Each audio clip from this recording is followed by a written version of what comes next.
이달 1일 출간된 김일성 북한 주석의 회고록 세기와 더불어를 두고 법조계와 출판계에서 거센 논란이 일고 있습니다. 현재 한 시민단체에서 출판금지 가처분을 신청한 상태인데 실정법인 국가보안법 위반과 언론 출판의 자유가 첨예하게 맞서고 있습니다. 어떻게 봐야 할까요? 왕성민 기자의 리포트 보시겠습니다. 사단법인 남북민간교류협의회 이사장 김승균 씨가 대표를 맡고 있는 출판사 민족사랑방에서 지난 1일 출간한 김일성 회고록 세기와 더불어입니다. 북한 김일성 주석의 항일투쟁을 담은 세기와 더불어는 전 8권으로 구성되어 있습니다. 북한에서는 지난 1992년부터 이른바 고난의 행군 시기였던 1998년까지 6년여에 걸쳐 출간됐습니다.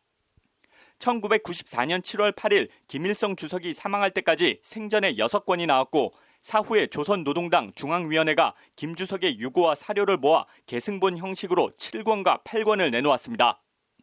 국내 출판본도 북한 원전과 똑같이 8권으로 구성됐고 책 표지도 북한본과 똑같이 백두산 천지 사진이 사용됐습니다.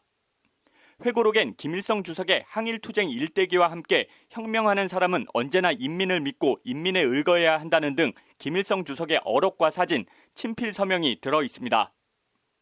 국내에선 1980년대 후반 이후 이른바 주사파 운동권을 중심으로 해적판이 암암리에 발간되긴 했지만 정식 ISBN 출판 번호를 받은 김일성 회고록이 출간된 건 이번이 처음입니다. 그만큼 논란이 뜨거운데 당장 김일성 회고록 출판 사실이 알려지자 지난 24일 서울 서부지법에 판매 중지 가처분 신청이 접수됐습니다.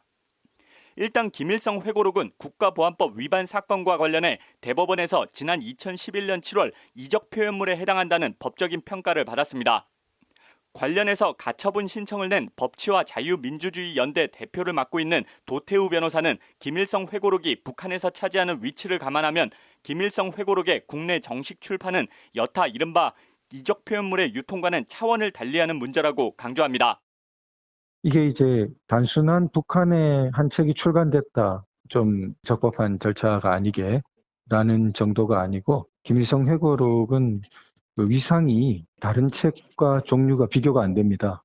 그러니까 북한 체제 자체가 유일사상 체제이기 때문에 그 경전과 같다고 볼 수 있습니다. 일단 김일성 회고록 출판이 기정사실화돼서 정당화되면 다른 이적물들의 출판과 유통을 막을 수 없게 되고 다른 북한 언론 저작물들은 이 책의 파생물에 가까운 지위고요.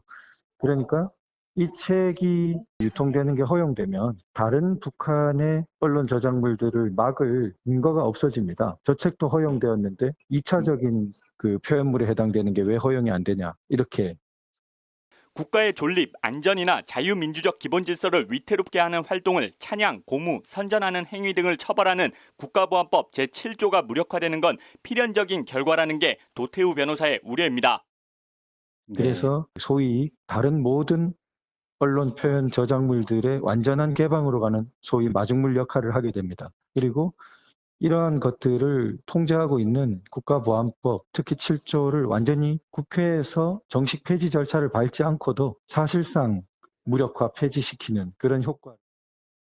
이렇게 되면 김일성 회고록 출판 기념회나 강연회 등을 빙자해 대놓고 북한 체제를 찬양하거나 남한 체제를 비방하는 등의 활동을 벌여도 아무런 제지를 할 수 없게 된다고 도태우 변호사는 목소리를 높여 말합니다.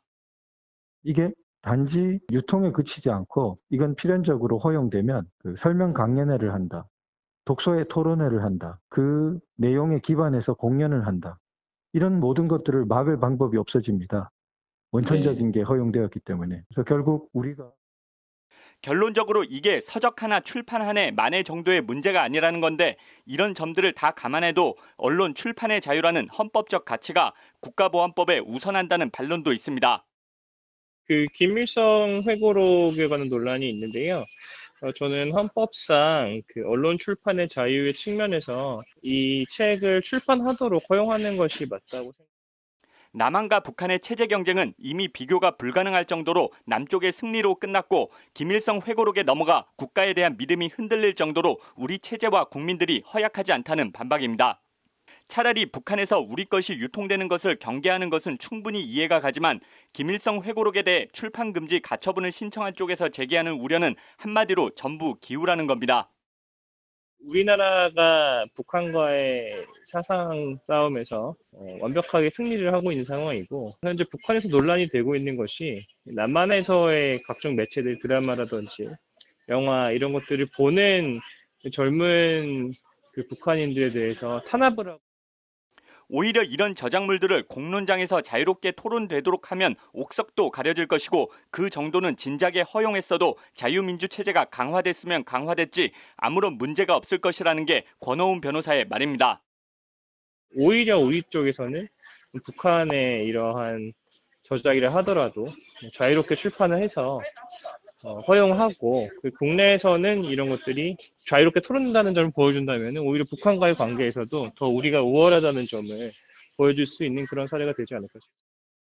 관련해서 80년대 운동권 출신인 국민의힘 하태경 의원도 지난 22일 자신의 페이스북에 김일성 회고록에 속을 사람이 어디 있냐며 높아진 국민의식을 믿고 표현의 자유를 적극 보장하자고 적었습니다.